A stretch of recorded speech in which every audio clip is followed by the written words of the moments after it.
Did the loss of Edwin Diaz doom the Mets season before it even started? We'll discuss that on today's show.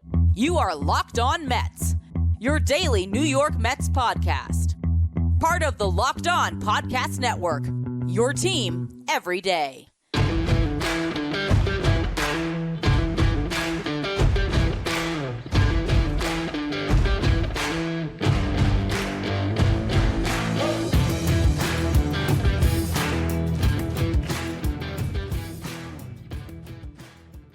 Hello to all you amazing Mets fans. You're watching Locked On Mets, part of the Locked On Podcast Network, your team every day. I'm your host, Ryan Finkelstein. Want to find any of my work, follow me on Twitter at Finkelstein Ryan. Also find some of my writing, justbaseball.com, where I work as the managing editor. Edwin Diaz. This is a topic that I had neglected to discuss on this show since it happened, since Edwin Diaz was celebrating with his teammates for Puerto Rico in the World Baseball Classic when they beat the Dominican Republic, and he ends up tearing that ligament in his knee, and the Mets lose the best closer in baseball. The time, I spoke about how frustrating that injury was, but how the Mets had enough to overcome it. And I don't think that you can simply point to that one injury and say, hey, plug Edwin Diaz and his statistics on this team, and that takes the Mets from where they've been all year to a team that's contending with the Braves or even just in the same league as the Phillies or the Marlins right now. A lot went wrong past the Diaz injury, and it's not one player that makes a ball club. Whatever happened throughout this year, the combination of players and personalities did not work. The performance was not there. With that said, it was a bad omen, a really bad omen to lose your closer in a meaningless baseball game. And I shouldn't say meaningless because I know that the World Baseball Classic is incredible for the game of baseball. People love watching those games. The games I tuned into were fantastic. And if you are a Puerto Rican and you watch your team beat the Dominican Republic, a big rivalry, international play, it was amazing. But it was not worth the season for Edwin Diaz. Edwin Diaz gets paid a lot of money to pitch for the New York Mets, not for Team Puerto Rico. And the loss of Diaz has been felt all year long. And I really feel like it is not only the trickle-down effect of the bullpen, which we can get into. It is a loss of swagger. It is a loss of excitement. It is a loss of a weapon that was the best in baseball last year. When a lead was handed to Edwin Diaz, the Mets felt pretty damn confident they were going to win that game. Remember, he pitched to a 1.31 ERA last year. He struck out 17.13 batters per nine. What does that mean? That means he nearly struck out 2 batters per inning that he pitched. That's how good he was. His strikeout percentage was 50.2%. What does that mean? Well, half of the batters he faced, he struck them out. His slider, absolutely disgusting. Batters hit 158 against him on the season. His fielding independent pitching, because that removes defense, was 0.90. And his expected FIP, so that's expected fielding independent pitching, was 1.04. As a closer, he was worth 3 wins above replacement. You look at win probability added, he was right there as well. Edwin Diaz was awesome last year. And that's why he got the best contract ever for a reliever, getting a 9-figure deal from the Mets. And if they had him this year, there's no doubt the Mets would have been significantly better. As much as you could say, oh, he was worth 3 wins last year, or the win probability added were 3.5 wins. The impact that he has on everyone else would have been monumental. To take David Robertson and plug him into the 8th inning, or at times the 7th or the 6th inning when you needed him. To take Drew Smith and not have him be one of your high leverage relievers, to be able to go to Diaz, Robertson, Ottavino, Raley. It's funny when you look at the stats of those other moves the Mets made this offseason, bringing Ottavino back, even though at times it hasn't looked good, his overall numbers are there. Brooks Raley was a really good trade acquisition. David Robertson, a great signing. What hasn't worked is everything beyond those guys and the fact that you lost Diaz. And it's not to say that, hey, if you had Edwin Diaz, the guys that are in that 6 through 8 slot in your bullpen would have suddenly been better. Those guys still would have been an issue. The starting pitching still would have been an issue. But it's just the momentum killer that was. Coming off this offseason where everyone was riding high, you get that news. And then, all right, you try to get past it. You try to get over it. You got David Robertson. At least you have an option. And Justin Verlander gets hurt right before the season. And the whole year just never panned out. And again, it's not to say that if the Mets had Edwin Diaz this year, they would have won more games. Well, they would have won more games. That said that they would have suddenly been a contender. There's every chance this team would have been as much of a disaster as they are, or maybe just slightly less of a disaster. But what the Edwin Diaz injury did more than anything else, it was a foreshadowing of things to come. The Mets had this incredible opportunity this year. They were coming off a great season. They went out in the offseason and signed like crazy and kept the biggest pieces from the team last year, brought them back and added to it.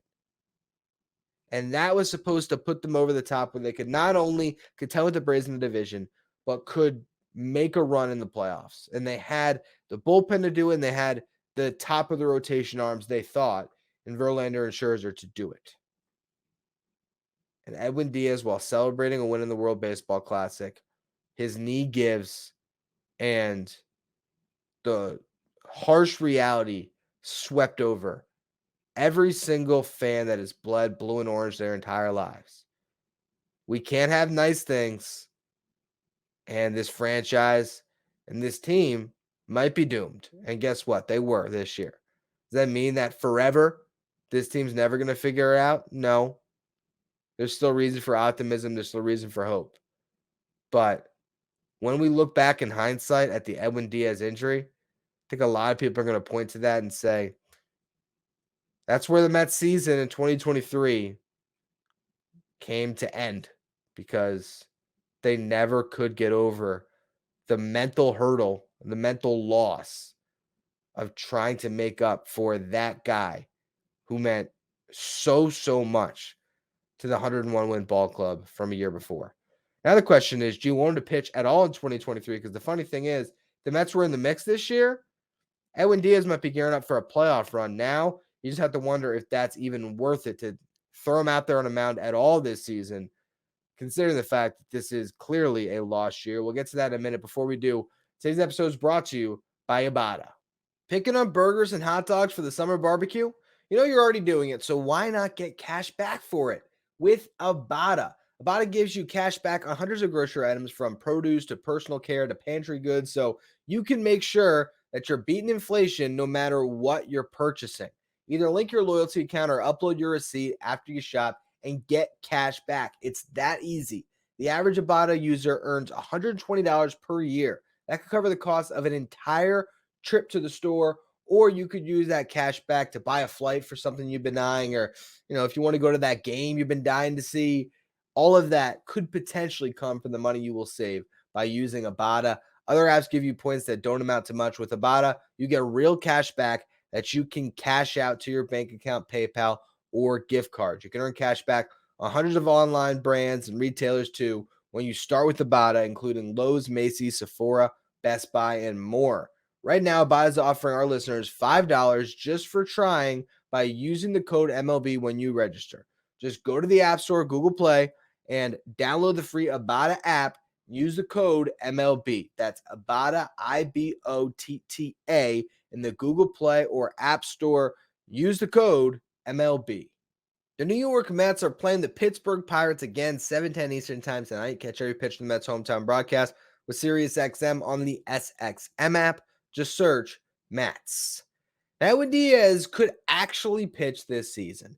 He is currently throwing from the base of the mound, so he's getting there. He's going to be at that phase of his rehab for about a week, if not a little more than that, maybe 10 days. And then they'll reassess. And if all goes well with that, he could be cleared to maybe get up on the slope halfway potentially, or even on the rubber. That could be or that will be, one of the biggest steps in this rehab process to get him on the slope, to be driving that knee. And we'll see. We'll see how things continue to progress. Seems like the Mets would be willing to let Diaz pitch if he passes all of the hurdles medically. And you're at a point where it's going to take some time still. 7 weeks left. Can he get back? I think if there was a playoff push, there'd be more of a rush. There'd be more of a need for it. If you're the Mets, you got to play this thing as slow as possible. You just don't want to risk anything. But if you are following your checks and your procedures and everything is going as planned, and let's say after this week, he's cleared to throw on the mound, and then a week later, he's thrown off the rubber in bullpens, and all of a sudden, he's got batters in the box during bullpens, and then he's facing some hitters and some live batting practice, and then he's playing some sim games, and all of a sudden, you got him out on rehab. There is a chance that Edwin Diaz could get back on the mound. The question is, how scared are you of that prospect? How fearful are you about Diaz coming back that you would consider holding him out and just saying, look, the season doesn't matter, so why possibly let him pitch? It is a tough question to answer. And I was on a Mets Off Day in SNY a couple weeks back. It was before the deadline.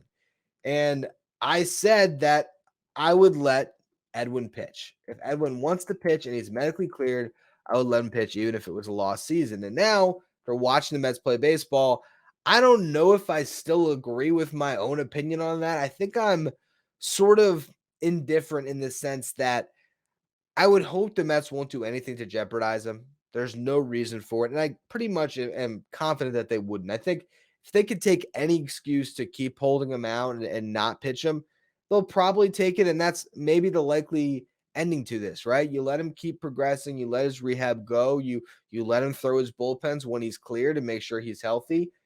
And then at the end of the year, you say, look, you put him in a Syracuse game or two, and that's the season. Hey, you got back on the mound, you're pitching, but we're not going to bring you back. With that said, if Edwin Diaz does pass every single step and he comes to you and he really wants to pitch, he wants to get back on a big league mound because that means something to him after he has killed himself in rehab all year, I get back to my original take on Mets Off Day where I say, you got to let him pitch. And I don't think that the risk is so outrageous that you just flatly deny him that opportunity. If the doctors are saying he's okay, if he's thrown every bullpen without pain, if he has made some rehab appearances and looks good and isn't hurting through any of it, I don't think there is much harm in it. And I would love to see Edwin Diaz pitch again. But the focus still has to be squarely put in 2024. And that's where you might have to protect him from himself a little bit and just keep that rehab process a little bit longer. Make sure he passes every test 3 times before you move to the next one. Because ultimately, you just watched what happens when you don't have him. They need Edwin Diaz fully healthy next year because he is such a key fulcrum to everything they do. Without him, it can all crumble because it just did. I think that Edwin Diaz, if you look at every single pitcher in this organization right now, you can make an argument he is the most important arm they have. It's either him or Kodai Senga. Now, for next year, Jose Quintana is going to play a big role. And if Adam Ottavino and Brooks Raley come back, they're going to be key cogs in a bullpen. And you see the prospects coming along who could have bright futures. But no one has the ability to affect the win column more than Edwin Diaz. I really think over a full year when Diaz pitches the way he did last year, I don't care what wins above replacement or win probability added says, I feel like that dude's worth 10 wins. I feel like last year, if everything was breaking right for you the way it was, and let's just say it's the exact same team, but David Robertson's on instead of Edwin Diaz. And hey, your bullpen did great with Diaz. That was the swap this year, right? If you had everything the same last year, but David Robertson was closing those games instead of Edwin Diaz, I still think the Mets are a playoff team, but I don't know if they are holding the division lead for most of the season and winning 101 ball games. I don't think so. So you got to make sure that this dude is fully healthy because you paid him over $100 million for a 5-year deal, and now you have to break that up over 4 years because he didn't pitch at all. Or if he does pitch, it'll be a couple innings in a meaningless season. It's a rough first year of the investment for old Steve Cohen. But his team won on Monday night and won pretty convincingly. We'll talk a little Mets baseball in just a minute. Before we do, though, today's episode is brought to you by FanDuel. The football season's about to kick off, and FanDuel is giving you the chance to win all season long because right now, when you bet on a Super Bowl winner, you get bonus bets every time they win in the regular season. Just pick any team to win the Super Bowl, and you'll get bonus bets for every victory. You can use your bonus bets on spreads, player props, over unders, and more. And personally, if I'm trying to think about how you want to play this thing, maybe you bet on a team like the Chiefs, who's probably going to win a lot of football games, and you just keep getting bonus bets that you can use throughout the year. So if you want to get in on the action, visit fanduel.com/lockedon. Start earning bonus bets with America's #1 sports book. That's fanduel.com/lockedon. The New York Mets play the Pittsburgh Pirates again, 7:10 Eastern time tonight. Jerry pitched the Mets hometown broadcast with Sirius XM on the SXM app. Just search Mets. Good ball game Monday night. Mets actually played just wire to wire, solid game. I mean, Carlos Carrasco didn't pitch well, but other than that, entire ball club showed up in a big way. First inning, Carrasco puts him in a 1-0 hole. You get a base hit from Brandon Nimmo to lead things off, and RBI double from Pete Alonso tie things right on up. Second inning, Daniel Vogelbach starting to swing a bit of a hot bat. Not that it matters at this point, but hey, 9th home run of the season. Could he get hot and hit 15 this year? I don't know. Probably not. But hey, good to see him driving the baseball a little bit. I just hope he doesn't do enough over the final part of the season where they tender him a contract next year. I can't take it anymore. It's nothing against him, or maybe it is. I don't know. I just feel like he clogs up your roster in so many ways. But hey, honestly, when you're watching DJ Stewart and you're watching Rafael Ortega and Danny Mendick and Jonathan Ruiz, who did hit a home run in this game, all of a sudden Daniel Vogelbach looks incredible up there. It's like, oh, he's kind of a major league hitter. So good to see him swinging the bat a little bit better. Carrasco gives up the lead in the top of the third. Mets, though, get right on back in the bottom of the third. Francisco Lindor gets a hit, advances on a couple of bad pitches, pass ball, wild pitch. Jeff McNeil drives him in. The first of 2 times in the game he would drive in Lindor. 4th inning, Mets score on that aforementioned home run by Ariz. Then, 5th inning comes around. You have Lindor again, double, and then steals third, giving him a 2020 season first Met since Carlos Beltran to hit 20 home runs and swipe 20 bags. Again, people, you are seriously mistreating Lindor if you still can't appreciate how good of a baseball player he is. He is as solid as they come. And this franchise is a lot better for having Francisco Lindor at shortstop. To have a 2020 season is not something to sneeze at. And he has 26 doubles as well, which is, I think, that 9th player in Mets history who's done that. It's really impressive stuff. And like I said, Lindor, driven in by McNeil twice. McNeil sac fly brings him home. And the final run of the game was a home run by Brandon Nimmo, his 16th of the year, which just might match a career high. I'm trying to remember how many he hit. I think it was in 2018, if I'm not mistaken. Let's look back at the old baseball reference here. He had 17 in 2018. Last year, he had 16, just matched that. So 1 more, he will set, or 2 more, he'll set a career high. 1 more, he'll match it. And I think he's going to get to at least 20 this year, which for Brandon Nimmo, pretty damn impressive. On the pitching front, this collection of arms makes me laugh. You got Tyson Miller, who gave him 2 strong innings in his Mets debut and looked pretty damn good. No strikeouts, 2 walks, no hits allowed. You had Sam Coonrod, finally, guy that they were really excited about coming into the year, has really good stuff, was hurt all season, got a couple of strikeouts, worked around a hit and a walk, looked pretty good though. You had Phil Bickford, strong inning.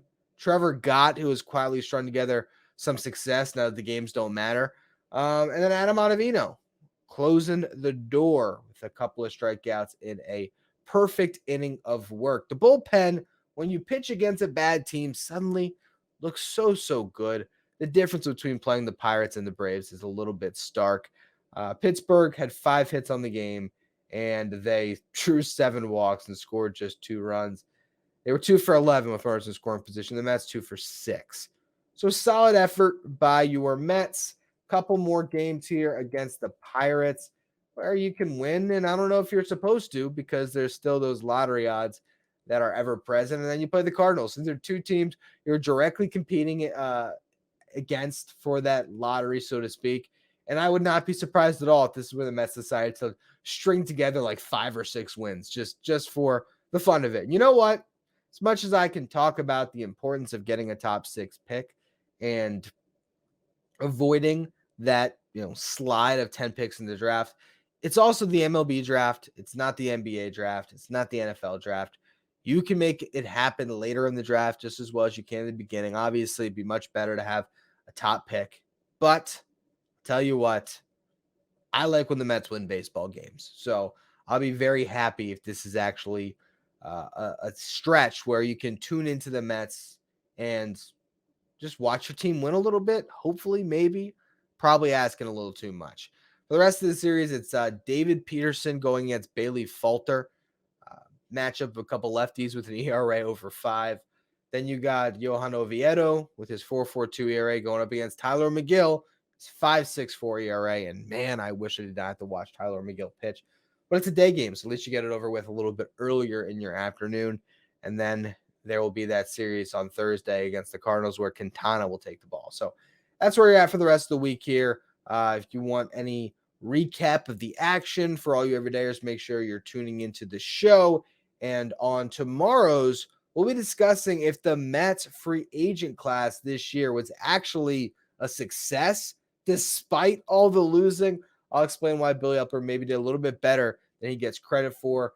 So we'll go through all of that on tomorrow's show. Make sure you follow, rate, and review wherever you get your podcast. Follow me on Twitter, Finkelstein Ryan. Follow the show at Locked On Mets. Thank you for making Locked On Mets your first listen every day. If you want to catch every pitch of the Mets hometown broadcast, you can do so with SiriusXM on the SXM app. Just search Mets.